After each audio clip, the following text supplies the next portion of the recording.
Social media के इस युग में हर डॉक्टर अपने आप को बेस्ट बता रहा है और हर डॉक्टर अपने रिजल्ट्स को 100% बता रहा है। पर आपको अपने डॉक्टर में ऐसा क्या देखना चाहिए जिससे आपको दूसरे डॉक्टर के पास जाना चाहिए? Signs to look for in a doctor that you should seek out consultation from any other doctor. How to ignore your doctor, या फिर how to choose a right doctor for your treatment. वो ऐसे कौन से शब्द हैं जो आपके डॉक्टर बार बार यूज कर रहा है?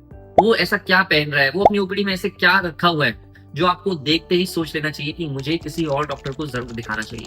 शुरू से शुरू करते हैं। हाय, मैं हूं डॉक्टर मयंक दराल और हजारों ऐसे लोगों की नी, मेनिस्कस, एसीएल, शोल्डर और स्पोर्ट्स इंजरीज को ठीक करने के बाद मैं आपको साफ साफ वो बातें बताने वाला हूं जो आपको आपकी इंजरी से रिकवरी में हील करने में हेल्प करेंगी। नंबर 1, अगर आप किसी भी डॉक्टर के पास जा रहे हैं तो सबसे पहले चेक करिए कि क्या आपके डॉक्टर के पास डिग्रीज ओरिजिनल है या नहीं है। ये एक मिनिमम क्राइटेरिया है। सोशल मीडिया में सेंसेशन होने की वजह से कुछ लोग ऐसे अल्टरनेट डॉक्टर्स के पास ट्रीटमेंट ले रहे हैं जिससे उनको पैसे का और समय का नुकसान हो रहा है और उसके बावजूद भी रिजल्ट नहीं आ रहे। तो ऑलवेज अपने डॉक्टर्स की डिग्री चेक करिए, चाहे वो किसी भी फील्ड के एक्सपर्ट हों, परंतु उनकी उस फील्ड की एक्सपर्टीज जरूर चेक करिए और फेक गुरुज से आप जरूर बचें in the sense of health. Number 2, क्या आप अपने डॉक्टर की गाड़ी से आकर्षित होते हैं? आपको आपके डॉक्टर की गाड़ी से क्या लेना देना, आपको अपने इलाज से लेना देना है। तो ऑलवेज लुक आउट कि क्या आपका डॉक्टर ओवर मटेरियलिस्टिक है।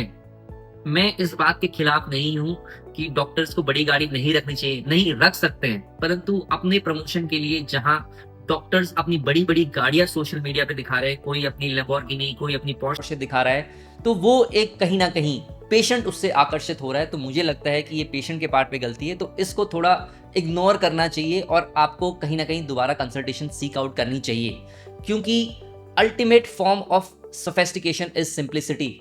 ये मटेरियलिज्म है। अगर ट्रू वैल्यूज देखनी है तो आपको ये देखना है क्या आपका डॉक्टर अपनी फैमिली वैल्यूज ज्यादा प्रमोट कर रहा है या अपनी मटेरियलिस्टिक वैल्यूज ज्यादा प्रमोट कर रहा है। नंबर 3, क्या आपका डॉक्टर अपनी यूट्यूब वीडियोज में बहुत सारे मरीज दिखा रहा है?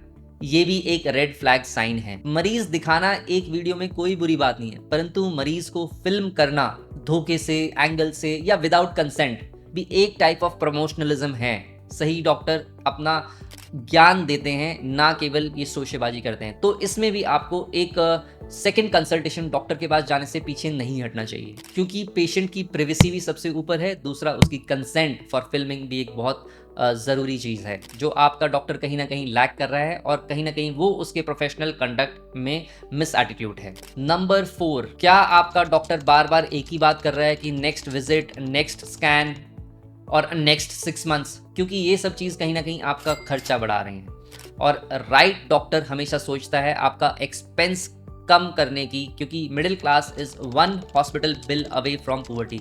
मतलब एक मोटे हॉस्पिटल बिल से इंसान गरीबी रेखा में चले जाते हैं। तो इसलिए सही डॉक्टर हमेशा आपके साथ बैठ के आपकी इंश्योरेंस डिस्कस करेगा और कहीं ना कहीं आपका खर्चा कम करने की सोचेगा, बजाय इस बात के कि आपको कैसे आपका खर्चा बढ़ाया जाए। नंबर 5, क्या आपका डॉक्टर बार बार ये कुछ शब्द यूज कर रहा है, यानी कि बेस्ट, गारंटेड, क्विकेस्ट?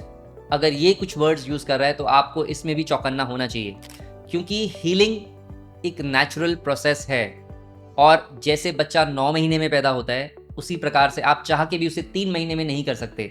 तो इसीलिए अगर आपका डॉक्टर बार बार ये वर्ड्स यूज कर रहा है तो always look out for a different doctor, because हो सकता है कि बेटर रिजल्ट्स देने के चक्कर में कहीं ना कहीं आपकी सेफ्टी कॉम्प्रोमाइज हो जाए। नंबर 6, क्या आपका डॉक्टर बार बार सेंसेशनलिज्म प्रमोट कर रहा है? मतलब first in world, new technology, इससे बड़ी टेक्नोलॉजी ही नहीं आई है। हर बार बार बार कोई नई ट्रीटमेंट लेके आ रहा है या नई टेक्नोलॉजी लेके आ रहा है, ये सोशल मीडिया पे बताने के लिए कि हम दुनिया में सबसे पहले कर रहे हैं, या फिर हमारा करा हुआ कभी फेल नहीं हो सकता है।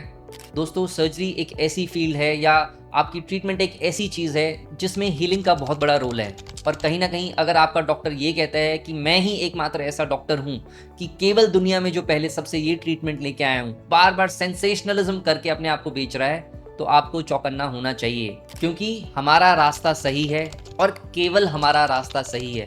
इसमें बहुत फ़र्क है, तो आपको इसके लिए वॉच आउट करना है। नंबर 7, अगर आप किसी भी डॉक्टर के पास जा रहे हैं तो उसके गूगल रिव्यूज़ में केवल अच्छे रिव्यूज़ मत पढ़िए, क्योंकि अच्छे रिव्यूज़ तो उन्हीं से मांगे जाते हैं जो अच्छे पेशेंट्स हैं, परंतु बैड रिव्यूज़ खुद दिए जाते हैं। तो उन बैड रिव्यूज़ में आप चेक करिए कि क्या बात कही गई है और कहीं वो बात लाज़मी है या नहीं है, क्योंकि केवल बैड रिव्यूज़ ही ऑनेस्ट रिव्यूज़ हैं। और बैड रिव्यूज़ में से आप गुड ढूंढिए और ये देखिए इसको एग्जैजरेट नहीं करा गया है या क्या केवल मेरे डॉक्टर की गलती है, क्योंकि आजकल बहुत सारे रिव्यूज़ मार्केटिंग पे चलते हैं। नंबर 8, कुछ ऐसे शब्द आपको जो हमेशा देखना है आपके डॉक्टर जो बोल रहे हैं: champion, fighter, celebrity, latest, fastest, advanced, number 1। अगर आपका डॉक्टर ये कुछ वर्ड्स बार बार यूज कर रहा है तो आपको चौकन्ना होना है कि कहीं ना कहीं ये आपके डॉक्टर की मार्केटिंग गिमिक है। तो always look for genuine conversations, because सही डॉक्टर आपको क्लैरिटी प्रोवाइड करता है बिना आपको over hype, celebrity, champion, fastest, fighter बना के। क्योंकि मेरा मानना है कि जब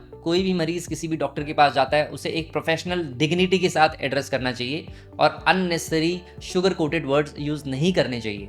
नेक्स्ट, क्या आपका डॉक्टर अपनी वीडियोस में या बार बार आपके साथ बातों में अपने मरीजों की लोकेशन बता रहा है? कहीं ना कहीं मुझे लगता है कि ये भी एक रेड फ्लैग साइन है और आपको हमेशा वॉचफुल होना चाहिए कि बार बार अगर कोई ये कह रहा है कि ये अहमदाबाद से आया, ये गुजरात से आया, ये जयपुर से आया, ये उड़ीसा से आया, ये साउथ से आया, तो ये भी कहीं ना कहीं एक मार्केटिंग गिमिक है। मैं कुछ गलत नहीं कह रहा हूँ, आपके डॉक्टर गलत कर रहे हैं, पर ये कहीं ना कहीं एक अपसेल टेक्निक है। तो ये थे कुछ साइंस जो आपको देखने चाहिए अपने डॉक्टर में और कंसिडर करना चाहिए एक सेकंड ओपिनियन, और उसके बेस में आपको अपना ट्रीटमेंट आगे कंटिन्यू करना चाहिए। आशा करता हूँ आपको ये वीडियो पसंद आई हुई होगी, और अगर आपको भी कोई स्पोर्ट्स इंजरी, ACL या शोल्डर इंजरी है तो feel free to reach out और अपना व्हाट्सएप में कमेंट्स में बताइए ताकि हम आपको हेल्प कर सकें। Thank you so much.